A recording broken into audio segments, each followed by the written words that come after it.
The sun was setting over the dusty fields of Outpost Haven, a small farming colony at the far edge of human space.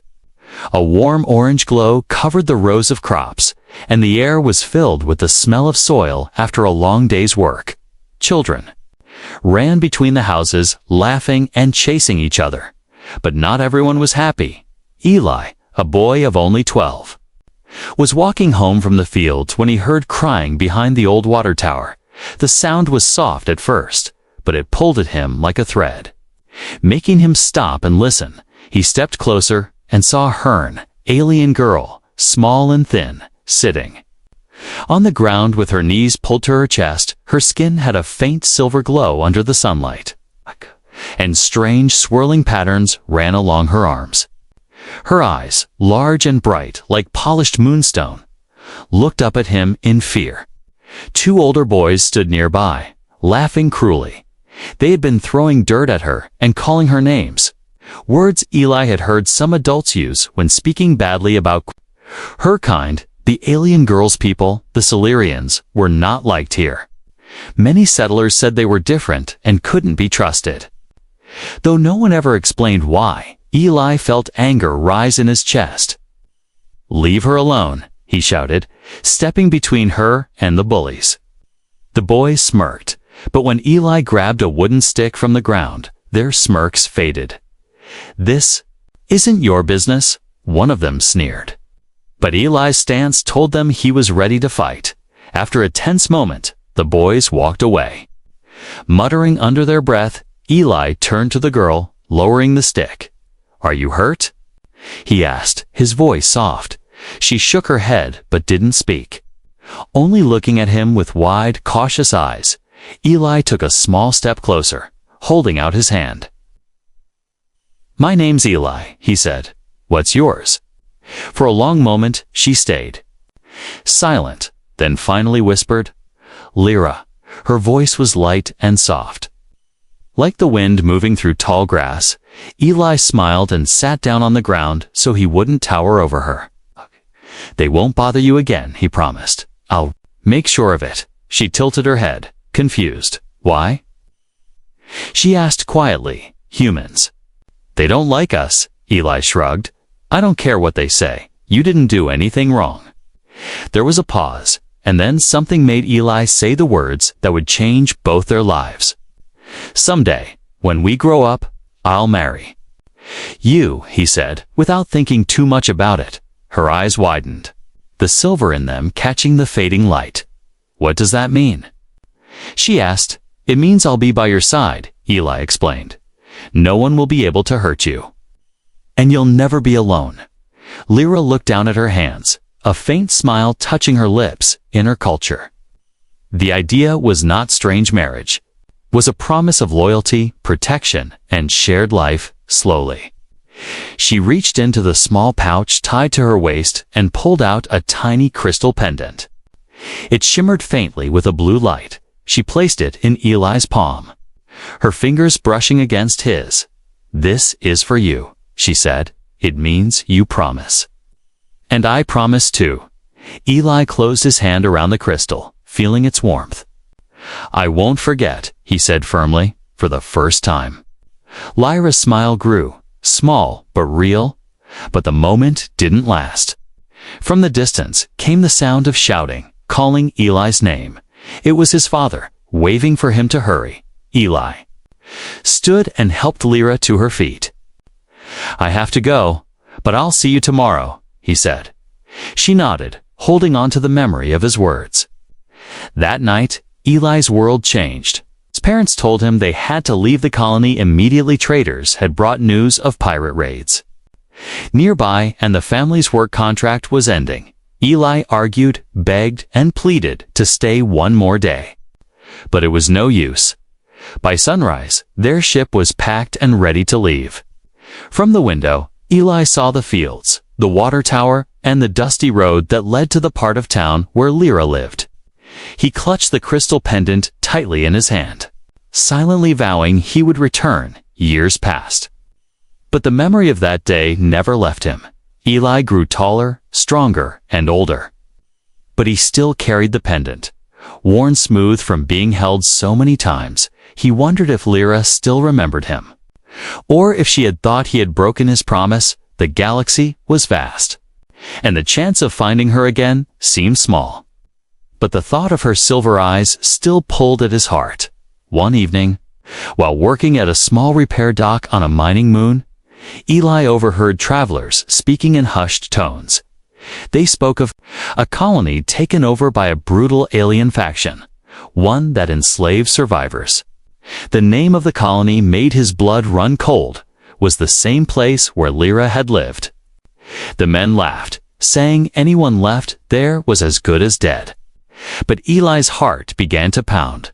If there was even the smallest chance she was alive, he had to find her. He looked down at the crystal pendant resting in his palm. It still glowed, faintly in the light, just as it had years ago. I promised. He whispered to himself, and I'm not going to break it. Asterisk. Eli could not sleep that night. The voices he heard in the repair dock kept echoing in his head. They spoke of slavery, war, and loss. But all Eli could think about was one name, Lyra. Was she alive, or had she been one of those taken? The thought made his chest tighten until it was hard to breathe. The mining moon where he worked was far from rich, most days. Eli fixed old cargo haulers and patched up mining drones. The pay was enough for food and a small rented room. Nothing more. But he had something worth more than credits. He had determination. That night, he sat at his small table, the dim light flickering above him, and began making a plan. The galaxy was wide, and finding one person was like chasing a shadow. But Eli was not starting from nothing. He remembered the trade routes near Lyra's colony, the merchant ships that used to stop there. If he could find someone who still traveled those paths. Maybe they had seen her. It was a thin hope, but hope was all he had. The next morning, Eli sold most of his belongings, tools, spare clothes, and the small holoplayer he had kept since childhood. All he kept was a sturdy blaster, a bag of essentials, and the crystal pendant. He booked passage on a rusted freighter heading toward the outer rim. The captain was a gruff woman with cybernetic arms who didn't care where he was going as long. As he paid, days passed in the cold silence of space. Eli kept to himself, looking out the viewport at the drifting stars. Every light out there felt like a path he could take. Yet only one would lead him to her when they stopped at a busy trade hub. Eli began asking questions. Most people ignored him. Some laughed at the idea of chasing a childhood promise. But one old trader paused when Eli mentioned a silver-eyed girl. I saw someone like that. Maybe, the trader said slowly. On Caro's market, Desert Moon belongs to the Free Blades. The Free Blades were not mercenaries in the honorable sense. They were raiders, smugglers, and slavers all in one. If Lyra was there, she was. In chains, the trader leaned closer. If you go there, boy, you might not come back. Eli thanked him but didn't hesitate. He found another ship. This one crewed by merchants who smuggled as much as they traded. They didn't ask many questions, which suited him fine. When they finally approached Caros, the sight was harsh red sands stretching to the horizon. Rocky cliffs like jagged teeth and a massive city of tents and metal huts clustered around. A central market, the air was hot and dry as Eli stepped onto the cracked ground. The smell of spices mixed with the stench of sweat and fear. Shouts rang out in many languages, and the sound of chains clinking could be heard between the calls of merchants. Eli kept his hood up, moving slowly through the crowd, scanning every face. He passed cages where alien children huddled together, stalls with rare minerals, and auction platforms where beings were sold like livestock. And then he saw her. At first, he thought his mind was playing tricks. She was older now. Her silver glow dimmed by dirt and exhaustion. But her eyes, those silver moon eyes, were unmistakable. Her wrists were bound with metal cuffs, and a chain connected her to a post. Her head was bowed, but when she shifted slightly, the light caught the faint swirling patterns on her arms. It was Lyra. Eli's breath caught in his throat. For a moment, he couldn't move. His mind caught between joy and fury. Joy that she was alive. Fury that she was here like this. He stepped forward. But a guard in heavy armor blocked his path. No touching the stock, the guard growled. His voice deep and mechanical through his helmet. Eli forced himself to step back, hiding his expression. He could not rush in, not here, not now. He turned away, walking into a quieter side street, and leaned against the wall. His mind was racing. He didn't have the money to buy her outright, not at the price the Free Blades would ask. He didn't have the firepower to fight his way through the market guards. But he had something: his ship. The small freighter he owned was his only real possession, but he would trade it without a second thought if it meant freeing her. That night, he found the leader of the market and asked for a private meeting. The man was tall, with scaled skin and yellow eyes, dressed in layers of expensive cloth. "You want the silver-eyed one," the leader said, tilting his head. "She's rare. Very rare." Eli nodded, his voice steady. "Name your price." The man's smile was slow and sharp. "Your ship." Eli hesitated only long enough to take a deep breath. "Done," he said. The man laughed, thinking he had just made the easiest deal of his life. But Eli didn't care. Lyra's freedom was worth everything. By the next sunrise, the papers were signed, and Lyra was released into his custody. When she was brought to him, she looked up in confusion. Her eyes widened when she saw his face, and her lips trembled. "You came back," she whispered, her voice breaking. Eli smiled faintly, holding out the crystal pendant he had carried for years. "I told you I would," he said. But before they could leave, Eli saw shadows moving between the market tents, guards, armed and alert. The market leader's voice called out behind him, "Change of plans. Human, you're not leaving without paying more." Eli's grip tightened on Lyra's hand. "We're leaving," he said firmly, pulling her toward the edge of the market. And then, through the crowd, a tall armored figure stepped into their path. Lyra froze, her voice dropping to a whisper. "That's the one who killed my parents." The armored figure towered over the crowd. Dark metal plates covered his body, each one marked with jagged scars from countless battles. His helmet was shaped like a predator's skull, and from its eye slits glowed a cruel red light, even without seeing his face. Eli could feel the danger rolling off him like heat from a furnace. Lyra's hand trembled in Eli's grip. Her voice was almost too soft to hear. "That's Varkesh." The warlord Eli had heard the name before, spoken in whispers in the darker corners of space. This was the butcher of her people, the one who had turned her home into a slave camp. Varkesh's gaze locked on Lyra, and even through the helmet. His smile seemed to grow. Well, his voice was deep and mocking. "The little silver-eyed ghost still lives." He took a slow step forward, pushing aside merchants and guards like they were nothing, "and a human has come to claim her." How amusing! Eli's instinct told him to run, but his promise held him in place.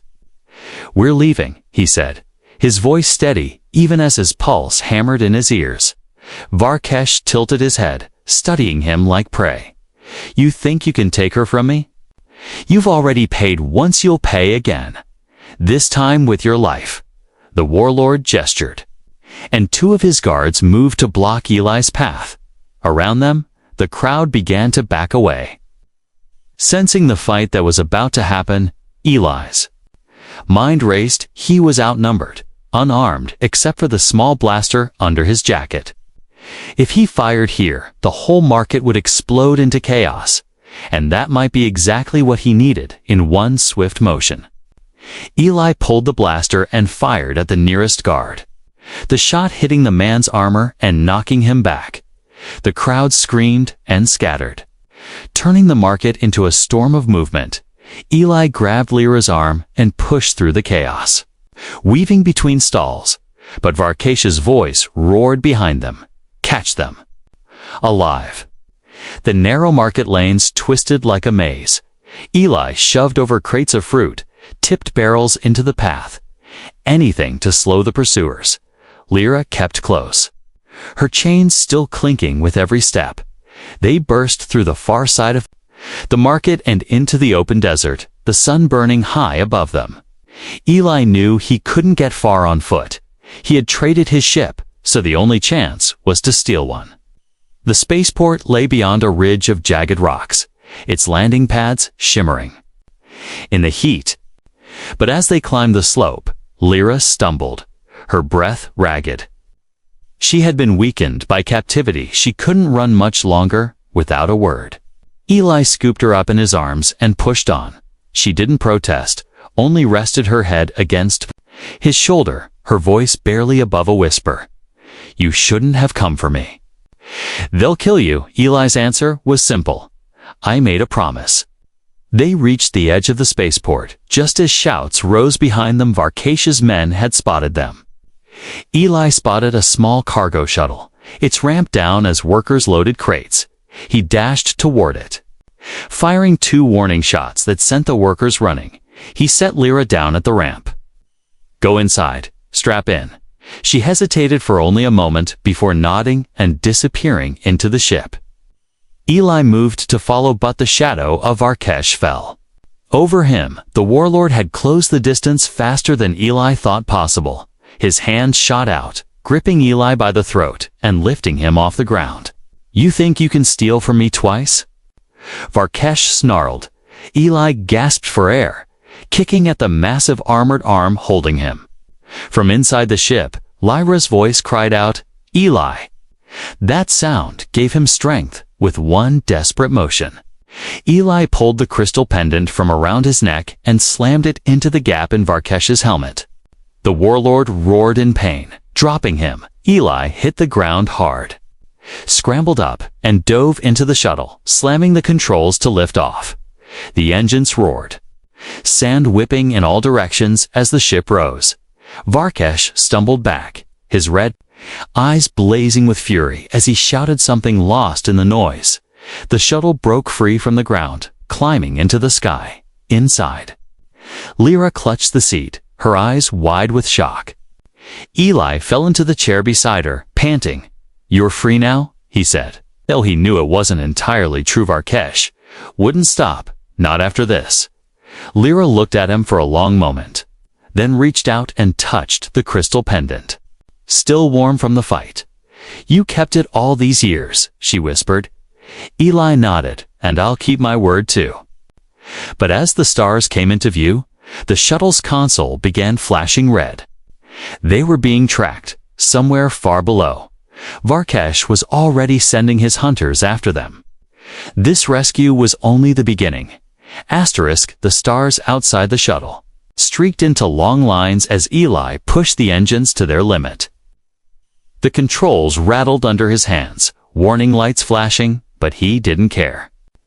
Every second they stayed close to Karos was a second Varkash's hunters could catch them. Lyra sat in the co-pilot seat, her chains still locked around her wrists. Eli kept glancing at them, the sight filling him with anger. "We'll get those off soon," he promised, his voice tight.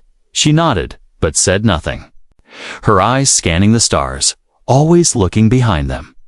She knew Varkash.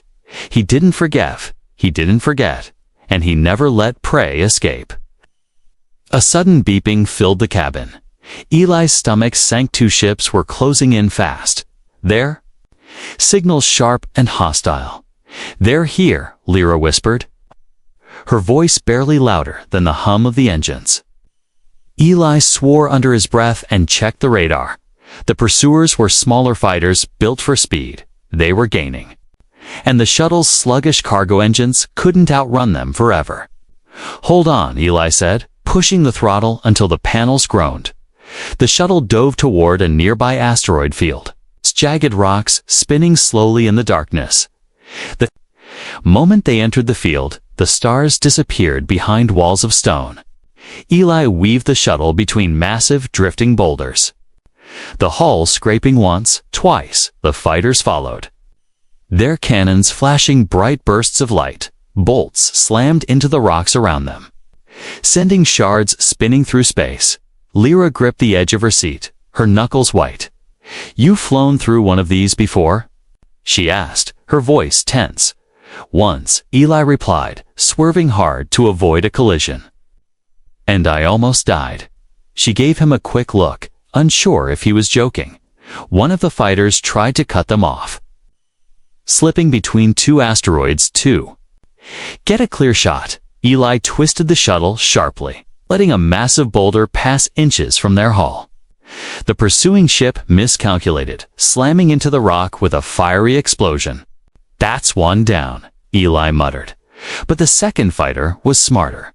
Hanging back and firing from a distance, a bolt slammed into the shuttle's left engine, and alarms screamed through the cabin. Smoke filled the air, and the ship began to shake violently. "We're losing power," Eli shouted over the noise.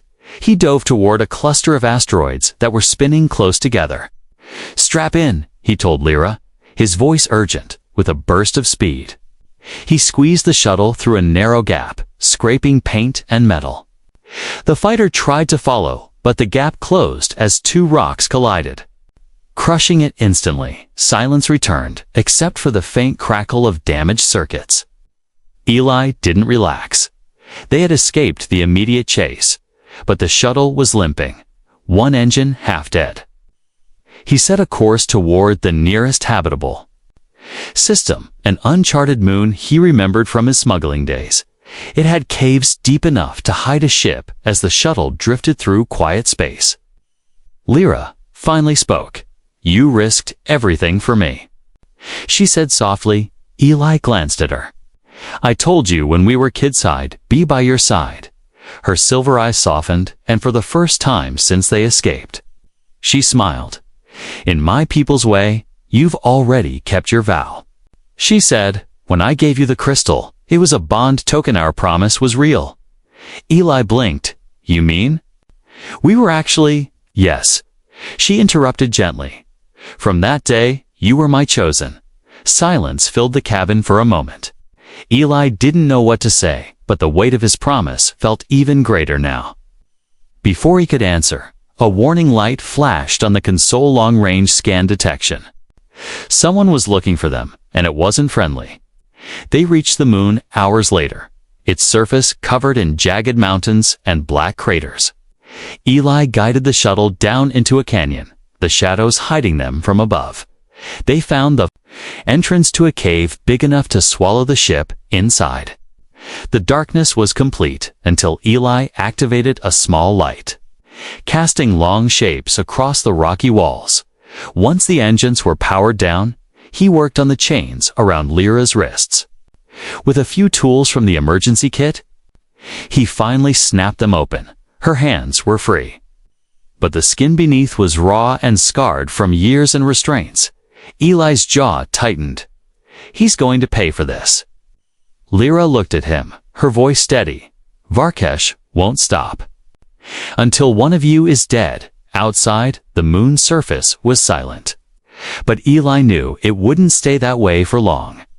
Varkesh's men were relentless, and the warlord himself would want to finish what he started, but Eli had no intention of running forever. If he wanted to keep Lyra safe, he'd have to face Varkesh head-on, and somewhere in the back of his mind, he remembered the stories her people told about a foreign warrior who would help them reclaim their home. He had never believed in prophecies, but with Lyra beside him, maybe this one was worth believing. The cave kept them hidden for 2 days. Eli worked on repairing the shuttle's damaged engine while Lyra rested. Every now and then, he would glance at her, noticing how the weight of years in captivity still lingered in her eyes. She never complained, but the silence between them carried 1,000 unspoken memories. On the third morning, Lyra finally spoke. "There's a place," she said quietly, "where some of my people still live hidden deep in the mountains of the moon." Of Vera, Eli looked up from the tools in his hands. "Safe. As safe as anywhere can be while Varkesh still breathes," she replied. But they don't trust outsiders, especially humans. Eli didn't hesitate. Then we'll go there, he said. Lyra gave him a long look, as if weighing the risk, then nodded. They left the cave under the cover of darkness.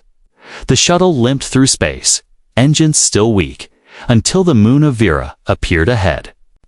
It was a world of green valleys and snow-capped mountains, its beauty almost unreal after the dust and heat of Karos. They descended into thick mist, the air shimmering with moisture. The landing site Lyra guided him to was hidden beneath a canopy of giant trees, their leaves wide enough to cover the shuttle from sight. From there, they walked. The path wound through dense forests, where strange bird-like creatures sang in echoing calls. Eli stayed close behind Lyra, his hand never far from the grip of his blaster. Every crack of a twig made him scan the shadows. After hours of climbing, they reached a narrow stone bridge that crossed a roaring river. On the other side stood figures cloaked in green and silver, their faces covered with patterned masks. The leader stepped forward, his voice deep and firm. "Lyra, of the Silver Line," he said, "we thought you were lost." "I nearly was," she answered, "but this human brought me back, alive." Murmur ran through the others, some in awe, others in suspicion. The leader's gaze shifted to Eli. "Humans took much from us. Why should we trust one?" Lyra stepped closer to him, "Because he gave me his word when we were children, and kept it." The leader studied Eli for a long moment, then gestured, "Come, both of you." They crossed into the hidden village. It was built into the cliffs themselves, with bridges of woven vines and stone terraces overlooking the valley below. Small waterfalls spilled down from the mountains, filling the air with a constant sound of rushing water. Children ran along the paths, their silver eyes wide with curiosity at the sight of a human. The elders gathered in a circle of carved stone. One of them, her hair long and white as frost, leaned forward. "Lyra, you bring the outsider to us. Why?" "Because without him, I would still be in chains," she said, her voice unwavering. "He risked his life for me, and he carries the bond token I gave him as a child." The elders exchanged glances. Then the oldest among them spoke. "There is an old tale," he said, "of a foreign warrior who would stand beside our people in the final hour, who would fight the darkness and help us reclaim our home." Some nodded in agreement. Others scoffed softly. Eli shifted uneasily. "I'm no prophecy," he said. "I'm just a man keeping a promise." The elder's eyes narrowed.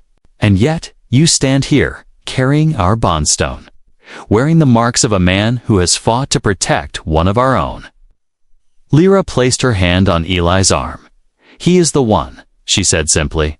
Before more could be said, a young scout ran into the circle, his voice breathless. "They've found us," he gasped. "Varkesh's ships, 3 of them are landing in the valley." A ripple of fear spread through the crowd. The leader turned to Eli. "If you truly mean to stand with us, now is the time." Eli didn't hesitate. "Show me the terrain," he said. "We'll make them pay for every step they take." That night, the village moved with quiet urgency. Traps were set along the narrow paths leading up the mountain. Vines were cut in ways that would send heavy logs swinging into attackers. Boulders were loosened to roll down on advancing troops. Eli worked side by side with the Silurian warriors, earning wary nods of respect as they saw his skill. Lyra prepared her own weapons, sleek silver blades that glowed faintly in the moonlight. She found Eli standing at the edge of the cliff, watching the valley below, where the faint glow of ships could be seen. "You know he'll come for me first," she said. Eli glanced at her, his voice steady. "Then he'll have to go through me, down in the valley." The sound of engines rumbled through the night air. The enemy was coming, and in the heart of the hidden village. 2 old promises, one of love, one of survival, were about to be tested. The night air was cold and heavy with tension. The glow of Arcacia's landing craft lit the valley floor like strange, moving stars. Eli stood on the cliff edge, scanning the dark shapes below as the enemy forces spread out. He could hear the faint metallic clink of their weapons, and the low growl of engines cooling. Behind him, the Silurian warriors moved into position. They blended into the rocky terrain, their silver markings hidden under dark paint. Every vine trap, every rolling boulder, every narrow pass had been prepared. The village had no choice but to fight if Varkesh reached the gates. There would be no mercy. Lyra stood beside Eli, her twin silver blades strapped to her back. She had traded her chains for armor of woven metal threads. Light but strong. You stay close to me, Eli told her, his voice firm. She gave him a small, almost defiant smile. Or you stay close to me. The first wave came just before dawn. Rows of armored soldiers advanced up the narrow path. Their heavy boots crunching on stone, they moved in tight formation, shields raised. Eli waited until they were halfway up before giving the signal. From above, the loosened boulders crashed down, smashing into the line. The path erupted into chaos as the Silurian warriors rained arrows tipped with glowing energy. The attackers fell back, regrouping. Eli knew it wouldn't hold them for long. Varkesh's voice boomed from the valley below, carried by a loudspeaker. Give me the girl. I will spare the rest of you. His tone was cold, certain. Lyra stepped forward, shouting down into the valley, come take me yourself. The next wave came with more force grenades thrown into the cliffs, explosions sending shards of rock flying. Eli and the warriors fought hand to hand at the choke point. His blaster hummed with each shot, dropping enemies before they could break through. Lyra moved like liquid silver, her blades flashing as she cut through the soldiers who dared to reach her. But the numbers kept growing. For every enemy they dropped, 2 more climbed the path. Eli's arms ached from the constant firing, and the smell of smoke burned his lungs. Fall back to the second line. The Silurian leader shouted. The defenders retreated across a rope bridge to a higher cliff, cutting the ropes as the last of them crossed. The bridge fell away, taking several enemy soldiers with it into the raging river below. It bought them minutes. Nothing more. Then Varkesh himself appeared at the head of the next assault. His armor gleamed in the rising sun, and the jagged scar across his helmet glowed faintly. Realized it was where he had struck him with the crystal pendant. You can't hide forever, human, Varkesh growled, climbing the rocks with terrifying strength. The fight turned. Brutal Eli met Varkesh head-on at the top of the cliff, their weapons clashing. Every blow from the warlord's blade felt like it could shatter bone. Eli ducked, rolled, and countered, using speed instead of strength. But Varkesh was relentless, pressing him back step by step. Lyra tried to join the fight, cutting through the soldiers around them. She reached Eli just as Varkesh swung his massive weapon in a killing arc. Without thinking, she leaped between them. Taking the strike meant for him, the blade slashed across her side, and she collapsed into Eli's arms. Lyra? Eli's voice cracked as he pulled her back from the fight. Her blood was silver under the morning light. Her eyes met his, steady, even in pain. Finish this, she whispered. Rage burned through Eli, clearing the exhaustion from his body. He stepped back into the fight, the crystal pendant still around his neck. When Varkesh charged, Eli ducked low, drawing the warlord off balance with a final surge. He drove the edge of his blade into the damaged gap in Varkesh's armor. The warlord roared, stumbling before falling to the ground, his weapon clattering beside him. The enemy soldiers froze. Their leaders fall, breaking their will to fight. The Silurian warriors surged forward, driving the survivors back down the mountain. When the last of them had fled, the valley was silent except for the sound of the river far below. Eli rushed back to Lyra's side. The village healers were already there. Working quickly to stop the bleeding, her hand found his, gripping tightly. "You kept your promise," she said weakly. "And I'm not done keeping it," he replied, his voice fierce.